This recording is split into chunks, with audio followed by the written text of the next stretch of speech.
We all have those days that believing in ourselves feels a little bit more challenging than other days. And I read this prayer every day, actually, and it's called the Promise Yourself prayer. So here's the prayer. Promise yourself you'll be so strong that nothing can disturb your peace of mind, to talk health, happiness, and prosperity to every person you meet, to make all your friends feel that there is something in them, to look at the sunny side of everything and make your optimism come true, to think only of the best, to work only for the best, and expect only the best, to be just as enthusiastic about the success of others as you are about your own, to forget the mistakes of the past and press on to the greater achievements of the future, to wear a cheerful countenance at all times and give every living creature a smile and you meet a smile, to give so much time to the improvement of yourself that you have no time to criticize others, to be too large for worry, too noble for anger, too strong for fear, and too happy to permit the presence of trouble. That's not how I feel today. I'm just being honest. It's not how I feel today at all. Today, every one of those lines feels like a challenge.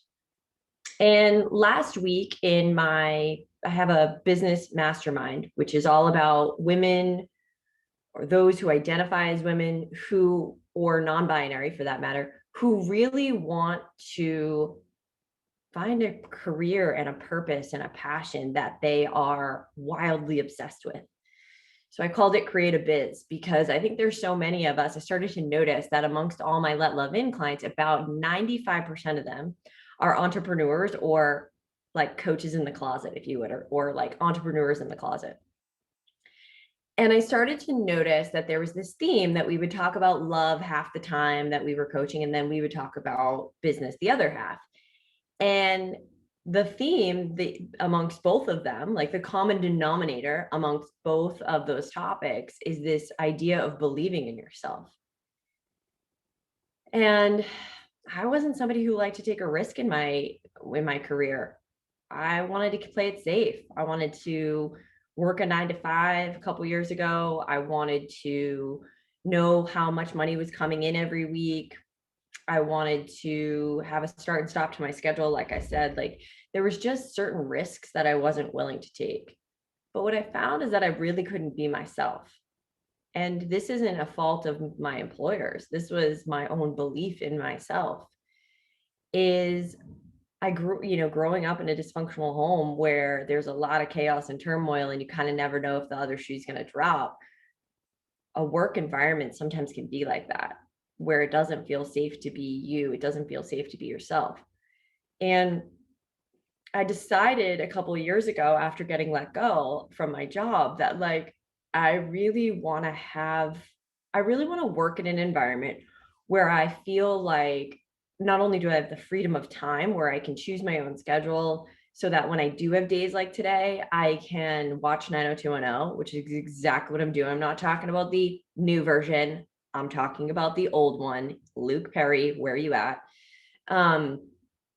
I went to Pilates. I am getting ready to journal and do some EFT tapping because I'm uncomfortable today. I feel like everything is up. And it started with my body being really sore this morning. I had gone to a 3.5 hour dance class yesterday at my own will.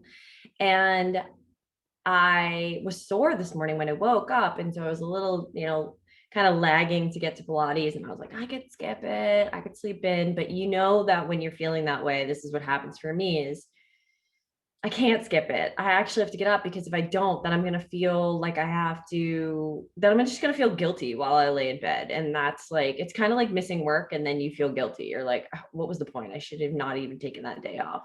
And again, this goes back to believing in yourself. So fast forward to scrolling through social media a few minutes later, trying to make myself feel better. And I see that a friend who I wouldn't really call a friend these days, and truth be told, hasn't been a friend for, in my opinion, years. This person puts in less than half of the effort that I put in. And again, this isn't to compare. This is just more like as I'm starting to get healthier and I'm deciding to create a life and a business and a relationships, friendships that I'm wildly obsessed with, I feel really unfulfilled every time I spend time with them. And that's not, hasn't always been the case. And it makes me sad. And so I saw on social media that this person commented on a mutual friend's post, and I started going down that rabbit hole. How come we don't keep in touch? How come this person never reaches out to me anymore? How come they comment on them, but then they always say that they're busy and that's why they can't hit me up? Why is it that I say when I'm going to visit, where they live, and I give them weekday dates, they respond with, I'm not around that weekend. And so I'm like, okay, something's not adding up. So I go to talk to this friend, like, what's up? Like, is everything all right? Everything's fine. So in my head, I'm like lonely. I feel sad. And then do you guys ever feel this way? Is that when you see that one aspect of your life, maybe a friendship, maybe it's your career's not working out the way you want. Maybe it's that your love life is really unfulfilling right now. Is that you then go down this spiral of all the other things in your life that just feel like they're not adding up right now. And that's what I started to do. And this is old Katie. This is some wounded energy. This is human. It's human. And I think so many of us feel that because of what we see on Instagram, because of what we see in TikTok, is that everything should be laugh out loud funny. Everything should be party all the time. And that we should always feel so positive. And the fact is that's not true. That is not how life is. And I made a commitment when I started this job, when I started this business, is I said, well, first things first, I'm not going to make it feel like a job. Second of all, I am always going to speak the truth. And I had a hard time at the beginning when I started my business because I wondered what my friends would think of me. I wondered what former coworkers would think of me. I wondered how would I make a living talking about the things that matter to me most without offending people, without using the right terms instead of the wrong ones. How am I supposed to process how I'm feeling about something, whether it's a belief in myself or a doubt that I'm experiencing or a friendship not going the way that I want it to go? How do I be honest about those things without it jeopardizing, that friendship or those what those people think of me? And I think we all, in some way, shape, or form, even though many of us are up leveling, many of us are doing therapy and coaching to really feel good about ourselves, and we're reading the books and we're listening to the podcast and we're doing all of those things that make us think we're feeling good. But I think what we're not doing is really identifying how it is that we're feeling and what are the thoughts that we're thinking that are making us feel this way. And what's so interesting is I've had a mentor for 11 years who would always tell me, like, you can play the victim, but what is that serving you? Because it's serving you in some way, shape, or form. So when you're in your head and you're constantly overanalyzing, overthinking, it used to be very much about my love life. And when I started my business, it became about my business. And then don't get me wrong, it's always been about friendships and kind of family and things like that, is because sometimes people act in such a way that you don't understand why they're acting that way because you would never treat them that way. But then you've got to think back, and this is what I started to do and this is where I can slip into people pleasing and over analyzing. It's like, I kind of think about all the ways that I could have let them down. And that's not serving us well anymore. It doesn't allow us to feel confident in who we are, to truly believe in ourselves, to reach for our dreams when we're constantly thinking about all the things that we didn't do well. And maybe this is why this friendship isn't working out.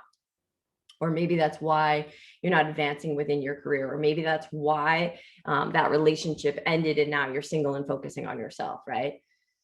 So what I found was that even though the promise to myself that I just read to you all doesn't feel true for me today, I do know that it's just a moment of time.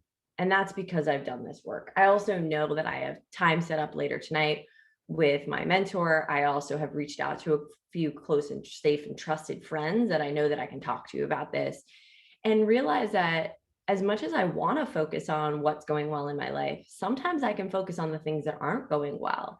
But that doesn't lead me to feel, like I said, to take inspired action. And I learned this from a coach that I had, breakup coach Dorothy. And she simplified it for me in such a way because of her training through life school was that they mentioned, it's kind of cognitive behavioral therapy. If you know this, it's, what is the circumstance? Okay. So I saw my friend post on my other friend's Instagram and they're not responding to me. Okay.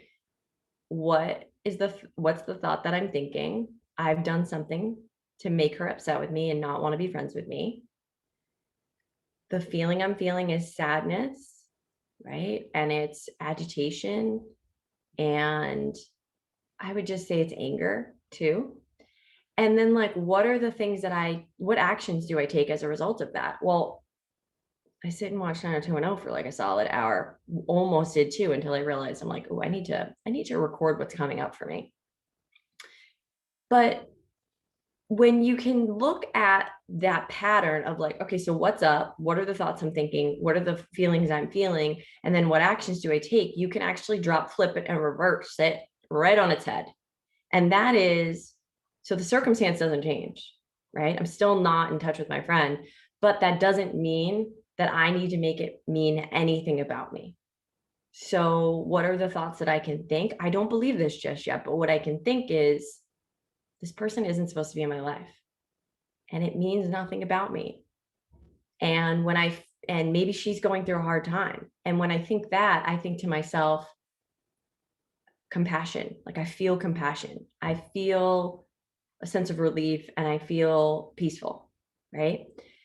Then you got to raise the vibe a little bit. So being able to like move in your body, being able to get yourself in a place where maybe I'm going to go for a walk. The sun just came out actually as we were talking, and I'm like, okay, I'm going to go for a walk before my next meeting. Doing things that make you actually feel inspired. What's not inspiring is reaching out to her. That is not inspiring because that is not going to go anywhere where I need it to be, especially if I'm feeling lonely. And what's so interesting, and I'm going to go off screen here for a second, is that there is an email that I get every day from it's called Today's Gift. And it's from the Hazelton Betty Ford. I think it's like the clinic. And I wanted to read this to you. It said, "The words I am are potent words. Be careful what you hitch them to. The thing you're claiming has a way of reaching back and claiming you." And this was from the author A.L. Kitzelman. So here's what the reading says. Today is our chance to leave the past behind and live in the present. It doesn't matter that what we did as a practicing addict. If we're abstinent today, if we're working our program today, if we're doing the best we can, that's all that counts. It's easy to live in the shame and negativity of the past without even realizing it. But those days are over. We don't live that life anymore. We can forgive ourselves or someone else today and let our changed life be our amends to the past. Forgiveness, gratitude, intimacy, gentleness, honesty. These are the gifts we give to ourselves and others when we live in the present. How do I feel right now? Do I feel serene or is something bothering me? Being honest about what's going on with me is a good way to live in the present. That's the end of the quote. It's really incredible to me that every time I am feeling a particular feeling that feels uncomfortable and that I'm growing and that I'm changing, there's this email comes through and it's usually spot on, like 99.9% of the time. And the reason I say this is because while so much of my journey has been focused on my love life, I realize that these same tools can be applied towards creating a business that I love and creating a business that I'm wildly obsessed with. It means, how do I be of service while learning how to take care of myself? If this is something that you guys are interested in, you are more than welcome to apply for Create a Biz. This is a mastermind where we will be spending 6 months together with particularly women who are up leveling their lives, who are coaches in the closet or consultants in the closet, and then they want to go out there and create a business, maybe still a full-time job, that's totally fine, but want to create a business that gives you this same time freedom and financial freedom that you've been searching for, and you want to be around women who are in the solution. So you notice that today, as much as I talked about the discomfort that I'm feeling, it's really being centered in and around the solution. So with that being said, if you're interested, you can head to my website, katiegrimes.com, and drop me a DM. Happy to send you the link. In health and happiness, y'all.